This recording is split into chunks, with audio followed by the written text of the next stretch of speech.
Advance ಕೊಡು key ತಗೋ ಅಂತ. ಹಂಗ್ ಕೇಳಿದಿದ್ರೆ ಏನಾಗ್ಬೇಕಾಗಿತ್ತು? ಅಲ್ಲ, ಹಂಗ್ ಕೇಳಿದಿದ್ರೆ ಏನಾಗ್ಬೇಕಾಗಿತ್ತು? ಅವಾಗ ಇವೆಲ್ಲ ಚರ್ಚೆಗೆ ಬರೋದು. ನೀನ್ ಬಾಕಿ ಎಷ್ಟು ಉಳಿಸ್ಕೊಂಡಿದ್ಯಾ, ರೆಂಟ್ ಎಷ್ಟು ಉಳಿಸ್ಕೊಂಡಿದ್ಯಾ, ಡ್ಯಾಮೇಜಸ್ ಎಷ್ಟು ಉಳಿಸ್ಕೊಂಡಿದ್ಯಾ, ಪೇಂಟ್ ಹಚ್ಬೇಕು, ಅಲ್ಲಿ ಮಳೆ ಹೊಡೆದಿದಿ, ಇಲ್ಲಿ ಕಾಟನ್ ಕಿತ್ತಾಕಿದಿ, ಎಲ್ಲ ಕೇಳ್ತೀವೋ ಇಲ್ವೋ? 66,000 rupees ಅವತ್ತಿಗೆ ಬಾಕಿ ಇತ್ತು ಅಡ್ವಾನ್ಸ್ ಅಮೌಂಟ್ ಅಲ್ಲಿ, ಆಯ್ತಲ್ಲ. ಇವ್ರು ದಾವಾ ಹಾಕಿದ್ದೆ ಅವತ್ತು 2003 ದಾವಾ ಹಾಕಿದ್ದು. ಸೊ 2003 ಇಂದ ಇವತ್ತಿನವರೆಗೂ 22 ಅಂತಂದ್ರೆ 19 ವರ್ಷ ಆಗುತ್ತೆ, ಆಯ್ತಾ. 66,000 into 19 into 6% divided by 100. Wait.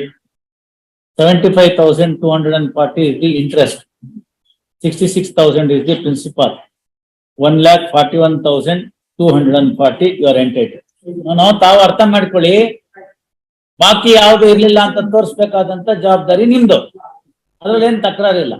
1/7/2000 ಕ್ಯಾಕೆಟ್ ಮಾಡಿದಾಗ ಅವ್ರು ಹೇಳ್ತಿರ್ತಕ್ಕಂಥದ್ದು 54,000 ರೂಪಾಯಿ ಅರಿಯರ್ಸ್ ಆಫ್ ರೆಂಟ್ ಇತ್ತು ಅಂತ. ನಂತರದಲ್ಲಿ 20,000 ರೂಪಾಯಿ ಎಲೆಕ್ಟ್ರಿಸಿಟಿ ಬಿಲ್ ಇತ್ತು ಅಂತ, ಇನ್ನ 20,000 ರೂಪಾಯಿ ಡ್ಯಾಮೇಜಸ್ಗೆ ಅಂತ. 20,000 ರೂಪಾಯಿ ಡ್ಯಾಮೇಜಸ್ ಆ ಕಡೆ ತೆಗೆದ್ಬಿಡಿ, ತಕರಾರಿಲ್ಲ. ಎಲೆಕ್ಟ್ರಿಸಿಟಿ ಚಾರ್ಜ್ ನೀವು ಪೇ ಮಾಡಿರೋ ರಸೀಟಿ ಇದ್ರೆ ಕೊಡಿ, ಆ 20,000 ಕೊಡಿಸ್ತೀನಿ.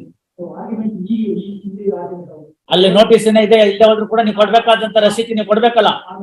ಬಿಟ್ಬಿಡಿ, ಅದಿಲ್ಲ ಅಂತ ಇಟ್ಕೊಳ್ಳಿ, ನೀವು ರಸೀಟಿ ಕೊಡ್ಬೇಕಲ್ಲ. ಸರ್ ನೀವೇ ಟೆನೆಂಟು, ನೀವೇನ್ ಮಾಡ್ತೀರಿ? ವೇಟ್ ಮಿಸ್ಟರ್ ಜಾನ್ಸನ್, ಒಂದ್ ನಿಮಿಷ ಕೇಳಿ. ಇವಾಗ ನೀವು ಟೆನೆಂಟು ಖಾಲಿ ಮಾಡ್ಕೊಟ್ಬಿಟ್ಟು ಅಡ್ವಾನ್ಸ್ ಅಮೌಂಟ್ ಇಸ್ಕೊಳ್ಳೋದನ್ನ ಯಾರು ಹೊರಗಡೆ ಹೋಗ್ತಾನೆ? ಯಾವ ಟೆನೆಂಟ್ ತಾನೆ ಹೊರಗಡೆ ಹೋಗ್ತಾನೆ ಅಡ್ವಾನ್ಸ್ ಅಮೌಂಟ್ ಕೊಡ್ದಲ್ನೆ? ಅಡ್ವಾನ್ಸ್ ಕೊಡು ಕೀ ತಗೋ ಅಂತ. ಹಂಗ್ ಕೇಳಿದಿದ್ರೆ ಏನಾಗ್ಬೇಕಾಗಿತ್ತು? ಅಲ್ಲ, ಹಂಗ್ ಕೇಳಿದಿದ್ರೆ ಏನಾಗ್ಬೇಕಾಗಿತ್ತು? ಅವಾಗ ಇವೆಲ್ಲ ಚರ್ಚೆಗೆ ಬರೋದು. ನೀನ್ ಬಾಕಿ ಎಷ್ಟು ಉಳಿಸ್ಕೊಂಡಿದ್ಯಾ, ರೆಂಟ್ ಎಷ್ಟು ಉಳಿಸ್ಕೊಂಡಿದ್ಯಾ, ಡ್ಯಾಮೇಜಸ್ ಎಷ್ಟು ಉಳಿಸ್ಕೊಂಡಿದ್ಯಾ, ಪೇಂಟ್ ಹಚ್ಬೇಕು, ಅಲ್ಲಿ ಮಳೆ ಹೊಡೆದಿದಿ, ಇಲ್ಲಿ ಕಾಟನ್ ಕಿತ್ತಾಕಿದಿ, ಎಲ್ಲ ಕೇಳ್ತೀವೋ ಇಲ್ವೋ? ಸೋ ಮಚ್ ಸೊ ನಾವು ಜುಡಿಷಿಯಲ್ ಕ್ವಾರ್ಟರ್ಸ್ ನಮ್ಗೆ ಸರ್ಕಾರದಿಂದ ಕೊಟ್ಟಿರ್ತಾರಲ್ಲ, ಅದನ್ನ ನಾವು ವೆಕೇಟ್ ಮಾಡ್ತೀವಲ್ಲ, ಟ್ರಾನ್ಸ್ಫರ್ ಆದಾಗ ವೆಕೇಟ್ ಮಾಡ್ತೀವಲ್ಲ, ನಮ್ಮ CEO ಅನ್ನ ಕರೆಸಿ ಎಲೆಕ್ಟ್ರಿಸಿಟಿ ಎಷ್ಟು ಓಡಿದೆ ನೋಡು ಅಂತ ಹೇಳ್ತೀವಿ, ಅದ್ರ ಯೂನಿಟ್ ಗುರ್ತಾಗ್ತೀವಿ. ಆಮೇಲೆ ಇನ್ಕಮಿಂಗ್ ಯಾರು ಇರ್ತಾರೋ ಅವ್ರ ಆಫೀಸರ್ಗೆ ಹೇಳ್ತೀವಿ, ಸರ್ ನಾನು ಹೋದ್ ತಿಂಗಳದ್ದು ಕಟ್ಟಿದ್ದೀನಿ, ಇನ್ನು ಇಷ್ಟು ಯೂನಿಟ್ ಕಟ್ಟಬೇಕು, ಅಷ್ಟು ಯೂನಿಟ್ ನೀವು ಕಟ್ಟಿದಾಗ ಹೇಳಿ ನಾನು ದುಡ್ಡು ಕೊಡ್ತೀನಿ. Follow me. ನಾವೇನ್ ಮಾಡ್ತೀವಿ ಅದನ್ನ, ಇದ್ರ ಬಗ್ಗೆ ಜಗಳ ಆಗಿದೆ ಜಡ್ಜಸ್ ಮಧ್ಯ. 13 ಯೂನಿಟ್ ದುಡ್ಡು ಕಟ್ಟಿಲ್ಲ, 18 ಯೂನಿಟ್ ದುಡ್ಡು ಕಟ್ಟಿಲ್ಲ ಅಂತ. ಕೆಲವು ಸಂದರ್ಭಗಳಲ್ಲಿ CEO ಕಟ್ಬಿಟ್ಟಿದ್ದಾರೆ ಇವ್ರ ಪರವಾಗಿ. ಇನ್ನೇನ್ ಮಾಡೋದು? ನಾನು CBI ಕೋರ್ಟ್ ಅಲ್ಲಿ ಇರುವಾಗ ನೀವು ಕಲಬುರ್ಗಿನಲ್ಲಿ ಅದೆಷ್ಟೋ ಸರ್ಕಾರದ ಟೆಲಿಫೋನ್ನಲ್ಲಿ ಜಾಸ್ತಿ ಯೂಸ್ ಮಾಡಿದ್ದೀರಾ ಅಂತ ಅಂದ್ಬಿಟ್ಟು ಅಂತ ಕಟ್ಟಿ ಅಂತ ನನ್ಗೆ ಒಂದು ನೋಟಿಸ್ ಬಂತು. ಗುಲ್ಬರ್ಗಾ PDಗೆ ಕಳಿಸ್ಕೊಟ್ರು, ನೀವಿಷ್ಟು ಅರಿಯರ್ಸ್ ಉಳಿಸ್ಕೊಂಡ್ಬಿಟ್ಟಿದ್ರಿ, ಟೆಲಿಫೋನ್ದು ಕಟ್ಟಿ. ಮೊಬೈಲ್ ಇದ್ದ ಕಾಲಕ್ಕೆ ಸರ್ಕಾರ ಟೆಲಿಫೋನ್ ಯಾರು ಮಾತಾಡುತ್ತಾರೆ? ಆಮೇಲೆ ನಾನು ತೆಗೆಸ್ದೆ ನಮ್ ಯೂಸೇಜ್ ಎಷ್ಟು ಅಂತ. ನಮ್ ಯೂಸೇಜ್ ನಿಲ್ಲು, ಒಂದು 10 ಕಾಲೋ 20 ಕಾಲೋ ಟ್ರಂಕ್ ಕಾಲ್ ಲ್ಯಾಂಡ್ ಲೈನ್ ಇಂದ ಮಾತಾಡಿರ್ಬೋದು. 10 ಕಾಲ 20 ಕಾಲ ಮ್ಯಾಕ್ಸಿಮಮ್. ಮತ್ತೆ ಯಾಕೆ ಇಷ್ಟೊಂದು ಅರಿಯರ್ಸ್ ಬರ್ತಾ ಇದೆಯಲ್ಲ, ಏನಾಗಿದೆ ಅಂತ ಅಂದ್ಬಿಟ್ಟು ಅಂತ ಅಲ್ಲಿ ಇದ್ದಂತ ಅಕೌಂಟ್ ಸೆಕ್ಷನ್ ಅವ್ರು ಕೇಳಿದ್ರೆ, ನಮ್ಮ ಹಿಂದಿನವರು ಅವರ ಹಿಂದಿನವರು ಮಾಡಿರೋ ಕಾಲ್ಗಳದ್ದು ದುಡ್ಡದು, ನಾನು ಯಾಕೆ ಕಟ್ಬೇಕು? ಆಗಿನ್ನೂ ಮೊಬೈಲ್ ಬಂದಿರ್ಲಿಲ್ವಲ್ಲ, ಆಗ ಉಪಯೋಗಿಸ್ಕೊಂಡಿರ್ತಕ್ಕಂಥ ಅರಿಯರ್ಸ್ ಅದು. ಆ ಬಿಲ್ ತೆಗ್ಸಿದ್ರೆ ಅವೆಲ್ಲ ಇದೆ. ಅದನ್ನ ಕೇಳೋಣ ಅಂತಂದ್ರೆ ಒಬ್ರು ಡಿಸ್ಚಾರ್ಜ್, ಒಬ್ರು ಸತ್ ಹೋಗಿದ್ದಾರೆ. ಆಮೇಲೆ ನಮ್ಮ CEO ಒಬ್ರು ಇಲ್ಲಿ ಸಿಟಿ ಸಿವಿಲ್ ಕೋರ್ಟ್ ನಲ್ಲೇ, ಅಲ್ಲಿದ್ದವ್ರು CEO ಸಿಟಿ ಸಿವಿಲ್ ಕೋರ್ಟ್ ಅಲ್ಲಿ ಬಂದಿದ್ರು. ಅವನ್ ಕಟ್ಟೆ, ನಾನೇ ಟ್ರಾನ್ಸ್ಫರ್ ಮಾಡಿಸ್ಕೊಟ್ಟಿದ್ದು, ಅವ್ರಿಗೆ ಅನಾರೋಗ್ಯ ಇತ್ತು, ನಾನೇ ಪ್ರೊಬೇಷನರು, ನಾನು ಇನ್ನೊಬ್ರು ಟ್ರಾನ್ಸ್ಫರ್ ಮಾಡಿಸಾಕ. ಅಡ್ಮಿನಿಸ್ಟ್ರೇಟಿವ್ ಜಡ್ಜ್ಗೆ ಹೇಳಿದೆ, ಸರ್ ಅವರು ಹಾರ್ಟ್ ಪ್ರಾಬ್ಲಮ್ ಆಗ್ಬಿಟ್ಟಿದೆ, ಬಿದ್ದೋಗ್ಬಿಟ್ಟಿದ್ರು, ನಾನೇ ಆಸ್ಪತ್ರೆಗೆ ಸೇರಿಸಿದೆ, ಹೆಂಡತಿ ಮಕ್ಕಳೆಲ್ಲ ಇಲ್ಲೇ ಇದ್ದಾರೆ, ಟ್ಯಾಗಂಡಲ್ CEO ಅಂತ ಮಾಡಿದ್ರು, ಹೀಗಾಗಿದೆ, ಏನೋ ತಾವು ಮನ್ಸು ಮಾಡಿದ್ರೆ ಅವ್ರನ್ನ ವಾಪಸ್ ಹೋಗ್ಬೋದು, ವರ್ಕ್ ಮಾಡಿದ್ದಾರೆ, ರಿಕ್ವೆಸ್ಟ್ ಕೊಟ್ಟಿದ್ದಾರೆ ಅಂತ. ಅವ್ರಿದ್ದವ್ರು ಆಯ್ತು ಅಂತ ಹೇಳಿ ಟ್ರಾನ್ಸ್ಫರ್ ಕೊಟ್ರು. ಅವ್ರನ್ನ ಕರೆಸ್ದೆ, ಏನಪ್ಪಾ ಹಿಂಗ ಆಗೋಗ್ಬಿಟ್ಟಿದೆ, ಒಂಚೂರು ನೋಡ್ತೀಯಪ್ಪ ಅಂತ. ನೋಡಿದ್ರು ಎಲ್ಲ. ಸರ್ ಇದು ಹಿಂಗ ಆಗಿರಲ್ಲ, ಮೋಸ್ಟ್ಲಿ ನಿಮ್ ಹಿಂದಿನವ್ರು ಇದೇ ನಂಬರ್ಗೆ ಆಗಿರ್ತಾರೆ, ಈ ಅಕೌಂಟ್ ಸೆಕ್ಷನ್ ಅವರು ಈಗ ಯಾರು ನಿಕಟ ಪೂರ್ವದಲ್ಲಿ ಇರ್ತಾರೋ ಅವ್ರಿಗೆ ಹಾಕ್ಬಿಟ್ಟಿರ್ತಾರೆ. ಆಕ್ಚುಲಿ ನಿಮಗ್ ಮುಂಚೆ ಇದು ಇಂಥವ್ರಿಗೆ ಹೋಗಿರುತ್ತೆ, ಇಂಥವ್ರ ಮುಂಚೆ ಇಂಥವ್ರಿಗೆ ಹೋಗಿರುತ್ತೆ, ಇಂಥವ್ರ ಮುಂಚೆ ಇಂಥವ್ರಿಗೆ ಹೋಗಿರುತ್ತೆ, ನಾನೆಲ್ಲ ಮಾತಾಡಿ ಹೇಳ್ತೀನಿ ಅಂತಂದ್ರು. ಎಲ್ಲ ಮಾತಾಡಿದ್ರು, ಕರೆಸ್ಪಾಂಡೆನ್ಸ್ ಮಾಡಿದ್ರು. ಕರೆಸ್ಪಾಂಡೆನ್ಸ್ ಮಾಡಿದ್ರು, ಏನು ಉಪಯೋಗ ಆಗ್ಲಿಲ್ಲ.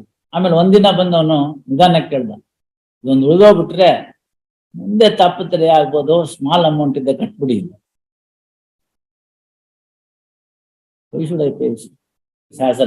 ಈಗ 141 ಬರುತ್ತೆ ನಿಮ್ಗೆ ಕಾನೂನಾತ್ಮಕವಾಗಿ. ಅವ್ರಿಗೆ ಇದನ್ನೆಲ್ಲ ತಿಳಿ ಹೇಳಿದ್ರೆ ಅವ್ರ ಎದುರಿಗೆ ಅದಕ್ಕೆ ಲೆಕ್ಕಾಚಾರ ಮಾಡಿದೀನಿ, ಕನ್ನಡದಲ್ಲಿ ಹೇಳ್ತಾ ಇದ್ದೀನಿ. ಬೇಕಾದ್ರೆ ಅವ್ರು ಮಾಡ್ಲಿ, ಇಲ್ಲದೆ ಹೋದ್ರೆ court will pass orders and merits. If I dismiss the suit, you will not get anything. You will have to further appeal. Tell her that. Then if she is willing to go for the next court, we will do that. No, if she is willing to take that risk.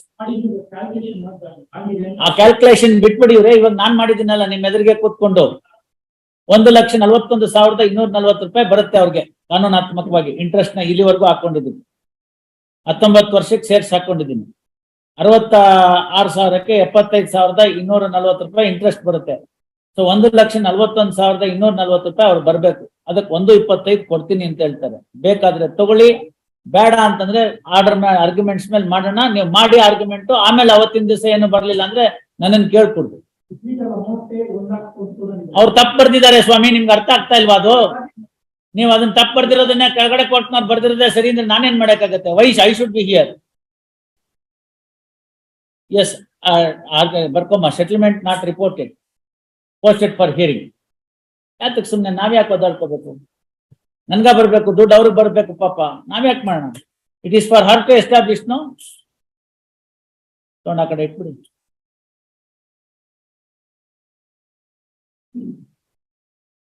ಬರ್ದ್ಬಿಡಿ ಅಷ್ಟೇ, posted for hearing.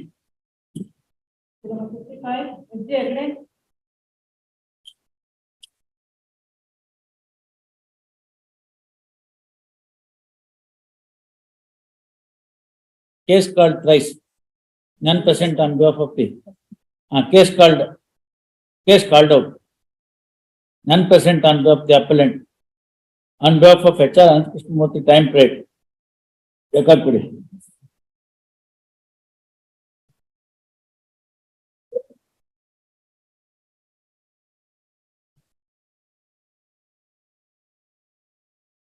Appeal is of the year 2014. This court on 8/9/20. We are for the respondent. In the morning, I submitted you last. This court on 8/9/2022.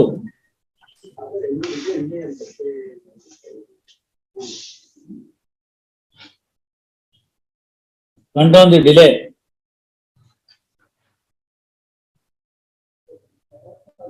and allowed IA-1 of 2021 as sole appellant died and the legal representatives were permitted to come on record.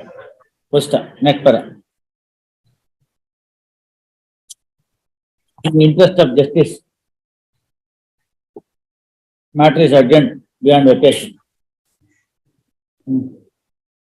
ನಾಳೆ ಇದೆ, ನಾಲ್ಕು close ಮಾಡಿ ಅಲ್ಲೋದ್ರೆ ಇನ್ನೊಂದು dictation complete ಆಗುತ್ತೆ.